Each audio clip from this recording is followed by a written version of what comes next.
Hey guys, Bubba here at the BubbaNews, all in one word, all in one news. How are you guys doing tonight? I can't believe this whole weekend went by super duper fast, and now it's already Tuesday. This is nuts, but tonight we're going to be talking about some stuff in the Middle East, and we've got J.D. Vance that's over there in Israel, along with Jared Kushner, and Middle East envoy Steve Witkoff trying to oversee the ceasefire and make sure everything's going as planned. So I have a feeling that it's much bigger than just a courtesy visit. But, you know, as tensions boil in the Middle East, I'm asking the question, is the Psalm 83 war igniting?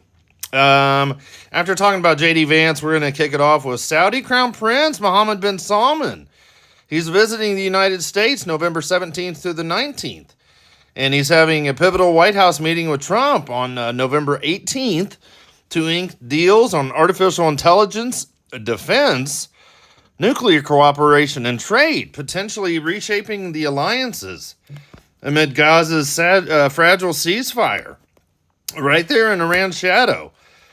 But the question I want to ask, and we're going to talk about tonight, is could this U.S. Saudi pivot embolden their regional foes? For behold, your enemies make an uproar, Psalm 83 verse 2, right there on the thumbnail. But, I want to talk about Hezbollah. They have accelerated their rearming north of the Litani River with new missiles, fresh recruits, and fortified bases that are outpacing Lebanon's stalled disarmament plan. So they're setting the stage for the northern front. But then I'm also going to tie it directly to the south, as Egypt's President Sisi, he has now put in over 40,000 troops and upgraded Abrams tanks into the Sinai. But he's using this peace treaty limits under the guise of anti-terrorism operations, but he's building naval power in the Red Sea. So we're going to talk about this whole Hezbollah Egypt news mirroring Psalm 83's inner ring process. But you know what? This is all starting to get crazy town. But let's just get right to today's stuff. We're going to start over here with today's Bible verse. I am the resurrection and the life. Whoever believes in me, though he shall die, yet shall he live. That's John 11:25. This is what I'm saying, guys. If you don't know the Word of God yet, and if you're curious about the Bible and you don't understand it, first of all, ask God to show it to you. But start reading the book of John. That gives you so much of everything that we believe in the way to the Lord Jesus Christ. It's just truly amazing. But you know what? Something is brewing, because this appears to be much more than just a visit, in my opinion. Because we have Vice President J.D. Vance, Jared Kushner, and Middle East envoy Steve Witkoff. They're all in Israel today and for the next few days. But this headline was unique because it's extremely rare for a foreign leader, even the U.S. president or a vice president, like Vance, to hold a working meeting with the Israeli chief of staff. This is the top dog of Israel's entire military. So J.D. Vance is having a meeting on Thursday with the IDF chief of staff, which even Trump hasn't done. So they're going to meet him there on Thursday, but following the meeting of these envoy, Steve Witkoff and Jared Kushner, with the heads of the military intelligence and the planning directorate, this underscores how deeply the Americans are involved in advancing Trump's plan, and including their discussions with the senior military and political officials. And U.S. Secretary of State Marco Rubio, on top of all of this, is planning to travel to Israel later this week or even over this next weekend. So I'm going to show this because J.D. Vance says that there's going to be no U.S. troops or boots on the ground in Gaza, and that the United States is the only mediator that is able to get countries such as Israel, the Gulf Arab states, Turkey, and Indonesia to actually work together in a way to get to long-term peace. For Americans to know a couple of things. Number one, there are not going to be American boots on the ground in Gaza. The President of the United States has made that very clear. All of our military leadership has made that very clear. What we can do is provide some useful coordination. How do you take, the Gulf Arab states, plus Israel, plus plus the Turks, plus the Indonesians? How do you actually get those folks to work together in a way that actually produces long-term peace? The only real mediators are the United States of America. And so that's the role that we're going to play. I think the American people should be proud of it, but they should know that there are going to be no American boots on the ground in Gaza. So no American boots on the ground in Gaza. Well, we'll see how that goes because we'll have to keep an eye on that. But here comes the next big story because here we go. Crown Prince Mohammed bin Salman is scheduled to visit the White House on November 18th for a bilateral meeting with President Trump. And this is not just a courtesy call. The agenda is going to include a formal signing ceremony for landmark agreements spanning AI, defense, nuclear cooperation, and trade, areas poised to reshape the security dynamics in the entire Middle East. And Trump's last in-person encounter with Mohammed bin Salman there was back in May of this year, 2025, in Riyadh, where discussions were focused on economic partnerships, ending the Israeli-Gaza conflict, and how to counter Iran's nuclear ambitions.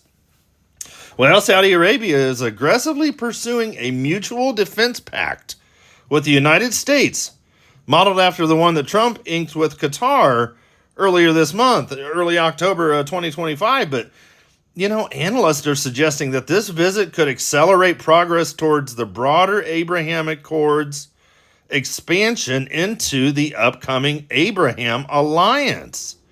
This just screams out the scenario coming up in Ezekiel 38, verse 13. And Saudi Arabia is also hoping to sign agreements that will include F-35 fighter jets. But, the Crown Prince is going to arrive to the U.S. on Monday, I believe, November 17th, and the visit's supposed to last 3 days. And I have a feeling that the Abraham Accords is going to be a part of these deals that they're going to talk about, even if it's only agreed upon, because I have a feeling they're going to be signed at a later date. And I believe it's going to take place when Trump goes to Israel in December for a quote-unquote big signing ceremony. So we're have to keep an eye on that. But while we're keeping an eye on that, Hezbollah has received new missiles from Iran. I mean, there's major prophecies regarding Sidon, Tyre, Gebal. These are all coming soon, and these are all Hezbollah strongholds there in Lebanon. And this is a major warning to Israel because Hezbollah has accelerated its recovery recently, precisely at a time when the Lebanese government has decided to disarm Hezbollah by saying Hezbollah is recovering faster than we can dismantle them. So Hezbollah is managing to rearm itself, including with new missiles, recruiting new fighters to its ranks, and also rehabilitating locations and bases belonging to Hezbollah. So most of Hezbollah's recovery efforts are taking place north of the Litani River and not in the area south of the river. And the area south of the Litani River, it includes the area down to the border with Israel. And this is an area that, according to the ceasefire agreement that was reached almost a year ago, is supposed to be free of Hezbollah personnel and weapons. But a few weeks ago, the Lebanese government presented an action plan to disarm Hezbollah. Israel even agreed to reduce its activity in Lebanon if there's a serious action against Hezbollah by the Lebanese forces to disarm Hezbollah. But so far, that is not happening. President Trump's envoy, Tom Barak, warned that if Lebanon does not disarm Hezbollah, then Israel will launch a major attack against Hezbollah. He says, quote unquote, if Beirut continues to hesitate, Israel may act unilaterally, and the consequences against Hezbollah will be very severe. So we've got the northern flank up there just north of Israel. We've got the prophecies of Sidon there in Ezekiel 28, verses 21 to 26 area. And then we have Gebal and the inhabitants of Tyre there in Psalm 83, verse 6 to 8. But we've also got the southern flank. I'm going to be tying into the Psalm 83 scenario with Hezbollah because Egypt's been preparing for a future war with Israel as well. Egypt last week hosted the Middle East peace talks in Sharm el-Sheikh. You guys remember that last Monday? With Trump signing the paperwork there with Erdogan and el-Sisi from Egypt and the emir from Qatar. But the Egyptian president Abdel el-Sisi has been pressing forward with 5 main changes of strengthening the Egyptian military in recent years. And I'm going to go over the 5 things. First, Sisi, the president of Egypt, has overseen a massive reinforcement of the Egyptian Armored Corps. And this has been reflected in a $5 billion deal with the United States. And this reinforcement has been seen in the improvement of the existing tanks and the upgrading of the rest of the Egyptian ground forces, including the purchase of new precision-guided munitions. Egypt is snapping up Abrams M1A1 tanks and upgrading their T-90s for hybrid warfare. Second, the Egyptian president has led a significant buildup of armed forces in the Sinai Peninsula. And they say that this is supposedly to fight terrorism. But there is no terrorism in the Sinai. The Egyptian military buildup in this region is exceeding the military annex that was agreed to in the Israeli peace agreement with Egypt. They're only allowed to have 20,000 soldiers in the Sinai at any given time. They currently have over 40,000. They've got over 110 tanks just south of Israel in the Sinai. This is getting nuts. Third is the building up of the Egyptian military assets. Egypt has been diversifying procurement sources and increasing the number of suppliers so as not to be dependent on a single country that could impose an embargo on Egypt in a situation of political tensions. Fourth, Egypt has built a naval force in the Red Sea and the Mediterranean Sea and has become the largest naval force of all the Arab countries. The Egyptian government continues to purchase aircraft and submarines, and they're absorbing naval corvettes into its ranks lately. The fifth thing is by establishing light infantry divisions, the Egyptian military is in a much better position to handle emergency situations, for example, like a coming war with Israel. And I'm going to show a video here in a second. Israeli intel is buzzing about the 40,000 plus troops that are there now, double the peace treaty cap, with M60 tanks and air defenses as well. The military buildup has come as Sisi has been working to boost his nation's position as a major, influential military factor in the Middle East. So we've got Hezbollah to the north, we've got Egypt to the south, and just last month in September, they had that Arab League summit over there in Baghdad. And Egypt and Pakistan were bringing up a NATO, an Arab version of NATO, that if there's one attack on one country, it will be an attack on all countries. But this was held off by the Qatar and the United Arab Emirates right now, which kind of makes sense because they're not part of the Psalm 83 war. But it's just a matter of time before Israel's surrounding neighboring enemies unite to fight Israel. And I'm going to show you how Egypt's been training here in this video right here. Not that one. That's my TB News. Not this one. There we go.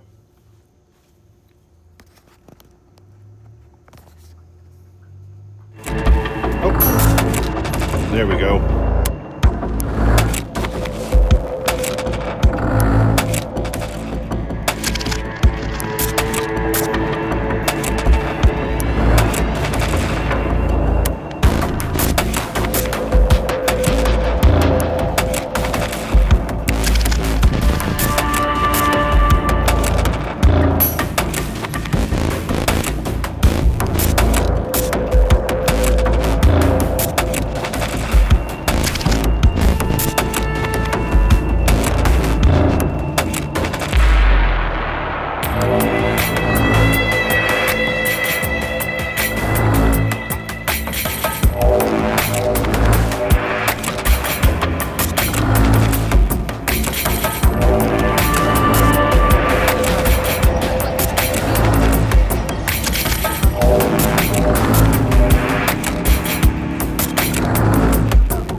This part reminds me of October 7th, when Hamas did this into Israel.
Isn't that crazy? Because this is all coming to a head, I believe. So, I don't know what you guys think, and you'll have to let me know in the description box below, but, you know, this Hezbollah Egypt news, this is mirroring the Psalm 83 inner ring process, where Lebanon and Hezbollah, as Tyre and Gebal, the proxies lobbing rockets from the north, and Egypt being represented as the Hagarenes, Hagarites, or Amalek, are going to mass on the southern flank, as they will all conspire to wipe out Israel as a nation.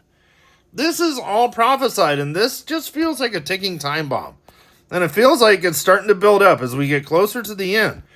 I mean, even this wasn't today at 2:46, but this was back in September, because Egypt was reviving the proposal for a NATO-style Arab force to protect countries from an attack. And they want to have this plan going where if it's an attack on one country, it's going to be an attack on all countries that sign this pact with them. But you know what?